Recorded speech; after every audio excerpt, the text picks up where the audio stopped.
નરસિંહ મહેતાએ કીધું તમે જપ કરો, તપ કરો, યજ્ઞ કરો, દાન કરો, વ્રત કરો, આ બધા પરપંચ છે, પેટ ભરવા તણા, જ્યાં સુધી આદ્યમ રામ ચીનો નહીં કે સર્વ સાધના નથી. મીરાબાઈ કે છે કે આત્માને ઓળખ્યા વિના 84 ના ફેરા નહીં મટે. રવિ સાહેબ કે છે આ પોતે આદ્યમ રામ છો, હાલે ગાંજવાના પાણી જોડતો. એટલે પોતાને જાણવાની વાત છે. જ્યાં સુધી તમે તમને નહીં ઓળખો ત્યાં સુધી તમે કોઈને ઓળખી શકવાના નથી. કારણ કે દેહ તમે નથી, દેહ તો પંચભૂતનો છે.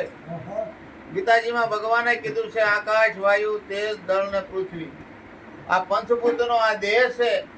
અને છઠ્ઠા નારાયણ પરમાત્મા તમારી હારે છે, અને એ આ ઘટની અંદર બોલી રહ્યા છે. એટલે સવારામ બાપા કહે છે બોલે એ બીજો નહીં, પરમાત્મા પોતે, નર અજ્ઞાની આંધળો કે આગોજન પોતે. એટલે પોતાની અંદર પરમાત્મા છે, એને ઓળખી લો તો તમારે બધું ઓળખાઈ જાય. એવી આપણને એક આ તક મળી છે, ટાણું મળ્યું છે, અવસર મળ્યું છે. આ ચૂકવાનો દરેક સંતો આપણને સત્યની રાહે ચાલવાની સલાહ આપે છે.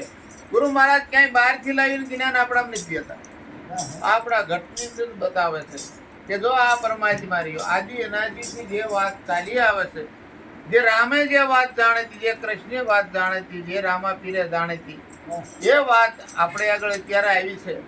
પેલા રજવાડામાં આ ભક્તિ હતી, આપણે કોઈ ભક્તિ કરી શકતા નહોતા.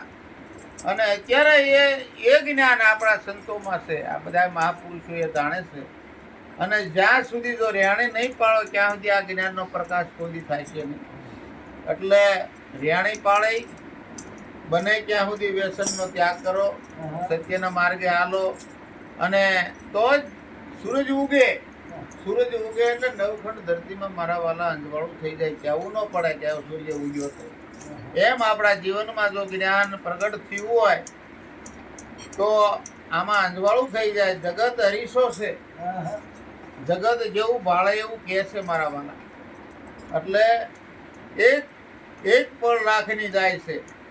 આજ કાલ કરતા આજ ને આજ કરતા અબ આ જ્ઞાન જાણી લેવાની જરૂર છે. આવો અવસર વારંવાર નહીં મળે.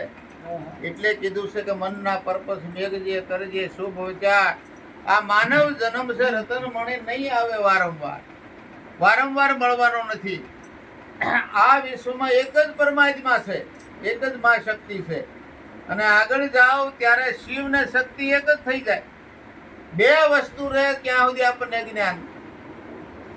માતાજીએ કીધું છે દેવી ભાગવતમાં, હું નિરંજન નિરાકાર છું, હું સ્ત્રી નથી ને પુરુષ નથી, હું સર્વવ્યાપક છું. અને કૃષ્ણ ભગવાને ગીતાજીને કીધું કે હું સર્વવ્યાપક છું, અણુમાં મારો વાસ છે. એટલે શિવ ને શક્તિ એક થઈ જાય મારા વાલા, બે નો રહે. બે થાય ક્યાં સુધી આપણને જ્ઞાન સમજાણું નથી. એટલે આ જ્ઞાન સમજાવવાની સદગુરુ મહારાજ સૌને શક્તિ આપે અને સૌ ભક્તિને માર્ગે હાલી અને ખૂબ પરમાત્માની નજીક જઈને પરમાત્માને ઓળખીને આ માનવ જન્મ સફળ કરજો એવી પ્રાર્થના. બોલો સદગુરુ મહારાજ.